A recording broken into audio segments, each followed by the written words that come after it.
some of the family would like to speak. So Tasha and Alicia and Gavin are going to speak.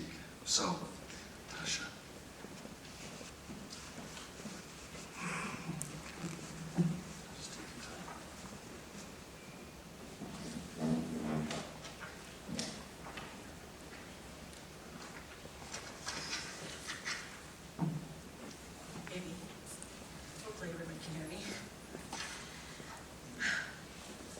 Try very hard to make it through this without crying.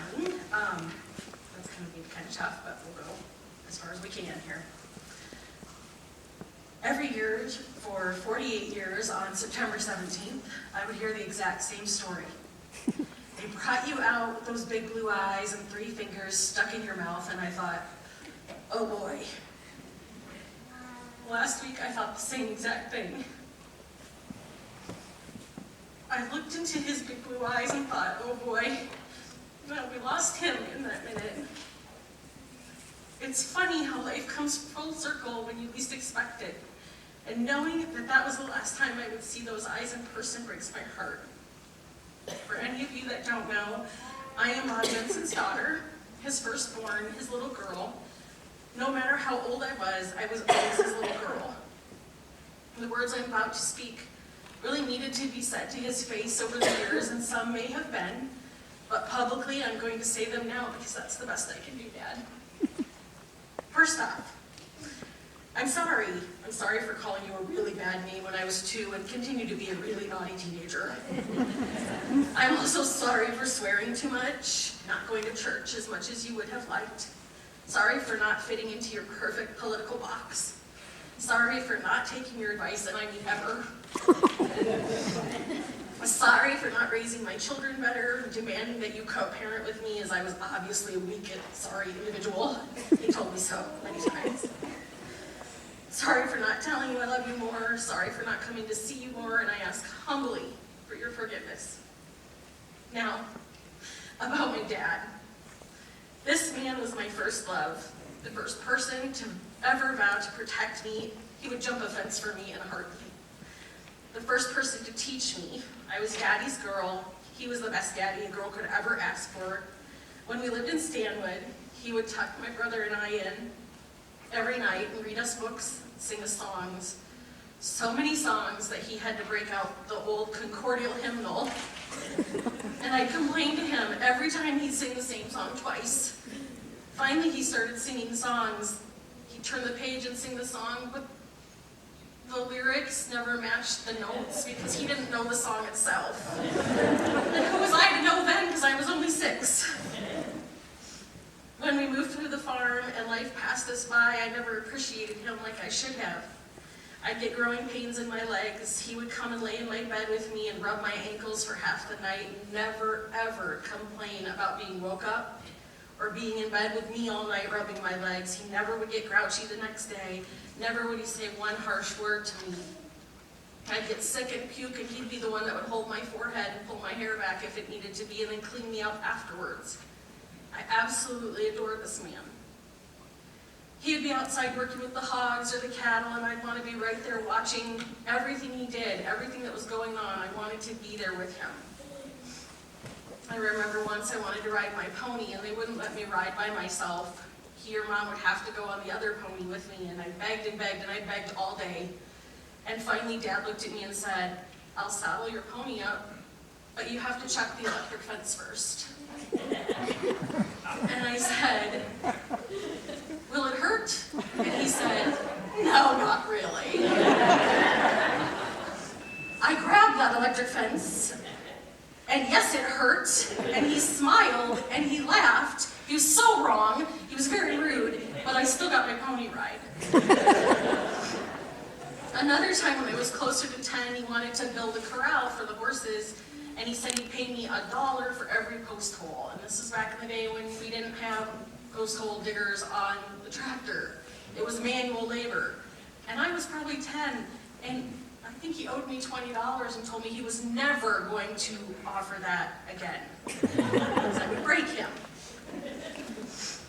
As that awful teenager, he was my confidant, my voice of calm. When Mom and I didn't get along, so I vented to him frequently.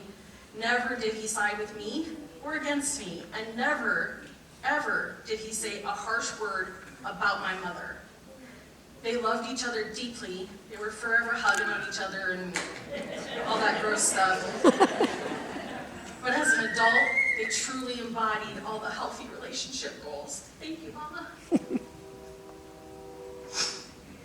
That was my mom and dad. I put my mom and dad through some really rough times those teenage years. And, he didn't really say anything to me, but I'd do something naughty, and he'd give me this look that he inherited from my grandmother, Uncle Fred. You know the look. You know it. And that look, he didn't have to say anything. It was horrible. Nothing could make you feel worse.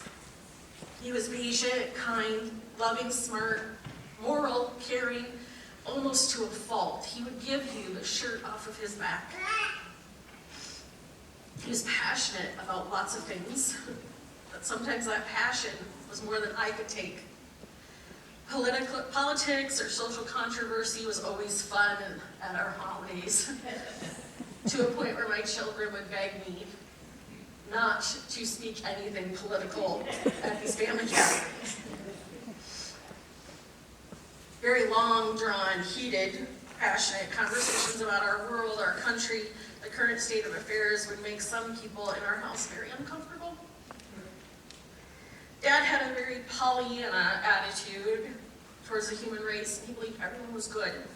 Some people just screwed up sometimes, but forgiveness was a policy. As the children of a teacher, we saw a different side. He would drive me nuts. I would hate to ask for him to help me with any of my homework because he would be so passionate about things, and he'd talk through his teeth. My kids called it cringy, and yes, it's cringy. Last year, he gave a very passionate graduation speech here at Gilbert. If you want to watch it, you can. It's on YouTube. He would tell you the same thing, but it is cringy because he's so passionate. I'm gonna watch it. I would start hearing stories from other people, other kids that he taught, how much the students adored him, and I regretted not asking him for more help when I was young or not appreciating the time he would have loved to have spent with me. You guys are really lucky to have him or have had him as his teacher.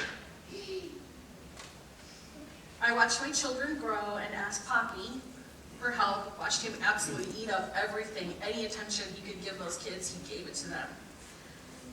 His grandchildren were truly his greatest joy. He never missed a home football game, a cross-country meet, went to every concert or activity they were in. He and Mom call all of us on our birthdays and sing happy birthday to us. Even to the point of calling the wrong number once on Kyle's birthday, and I'm sure they made the Indian Man's Day.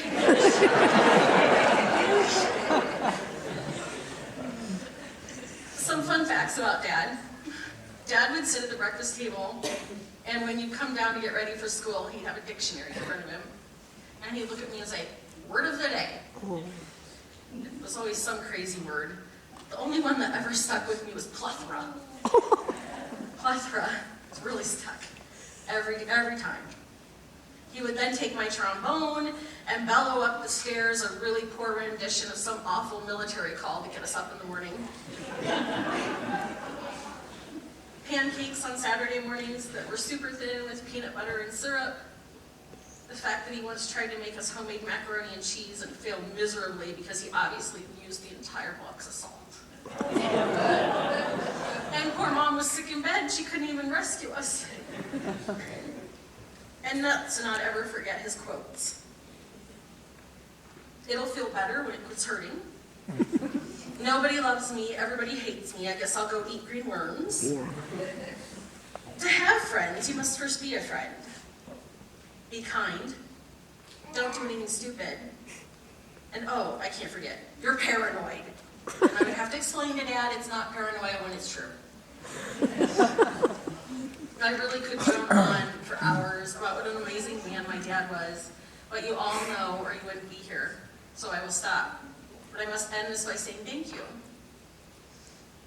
I thank this man for instilling in me the passion for history and what's right and wrong, for instilling me the basic principles of my Christian faith, but not being too pushy and letting me figure it out. Educating me on politics and American freedom, even though we were near polar opposites in our belief. He always claimed he didn't know who taught me and wondered where his star was. Teaching me what unconditional love is and never losing faith in me. Thank you, Daddy, for telling me this summer how proud you were of me, how you loved my yard and my decorating. These words seem meaningless or empty to some, but those are words that I will hold dear in my heart. And thank you for literally being the best poppy to my children. I'm sure there's other fabulous grandfathers out there, but this man was over and above. He would do anything for those grandkids, even allowing them to drive his vehicles, crash his vehicles, and never say a harsh word to them. Teaching them patience, kindness, and the value of family.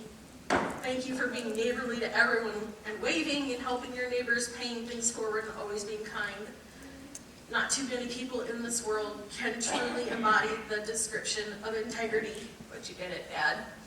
You really did. Please take with you some advice this wise man taught me in life and in his death. Tell your loved ones every day how much you love and appreciate them. Live every day like tomorrow's not here. Dad would say never go to bed angry. Ultimately, be kind. Don't do anything stupid. Don't litter. Pick up garbage if you see it. Thank you to each and one of you, every one of you, for sharing this day with us and celebrating this man that truly changed the lives of so many. And with that being said, I have two things from two former students that I would like to read as well. This is from Barbara Wheats. I truly appreciated Bob and always look forward to seeing him. I will miss him. Hugs to all of your family. I know how fiercely he loved all of you and how his grandkids became his students' lessons with stories. His life meant so much to so many.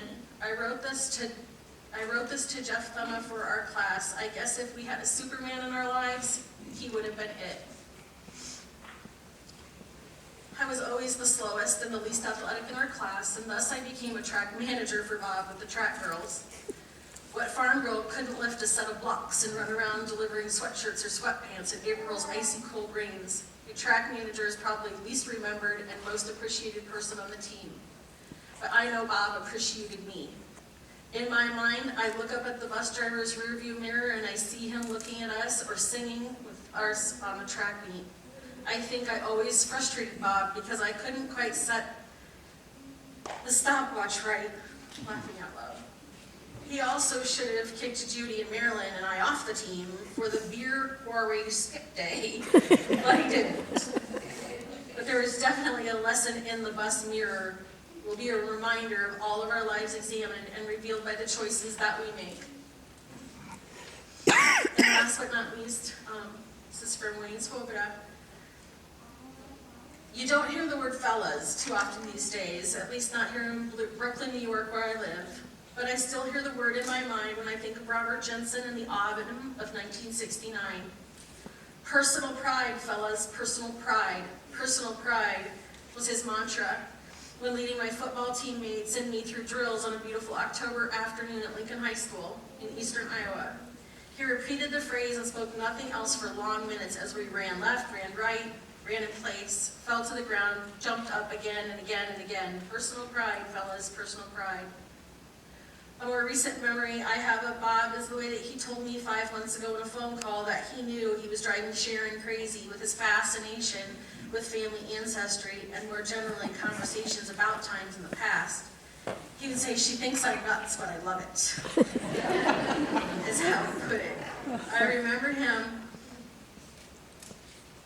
I reminded him that I first met Sharon at the Iowa State Fair in 2002, just before I moved a year to Prague to teach for the Fulbright program.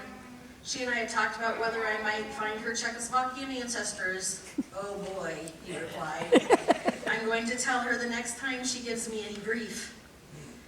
I'm not sure if he ever did, but for that moment, he definitely was excited to know he had discovered some leverage. Bob and I would speak by phone over the years about Iowa, about the cattle he told me he fed each morning, pigs, about ag economy and its challenges. We talked about how he kicked me out of an off-site event in my high school class because I drove to it rather than rode the yellow school bus I was supposed to do. He and I agreed to disagree on our view of justice of that punishment. We talked about memories of Iowa State University in the early 1960s, its baseball coach and team, his time as what he describes as the least talented player ever to award an athletic letter. A tale that always made me laugh. He talked about a coach both of us knew and liked from Lincoln, whose surname was Knight, and whose nickname was Silent, because he wasn't.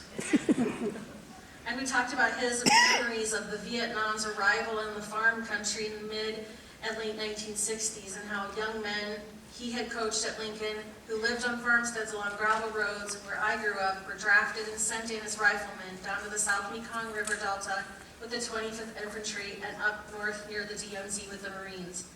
Can you just imagine what they went through? He would say to me. Some of what he told me, I made sure to tell my graduate students at the university in Times Square when I taught about media and military. His memories of the Vietnam era and those farmland boys stick with me still, as do his words on tackling life and work. Personal pride, fellas, personal pride.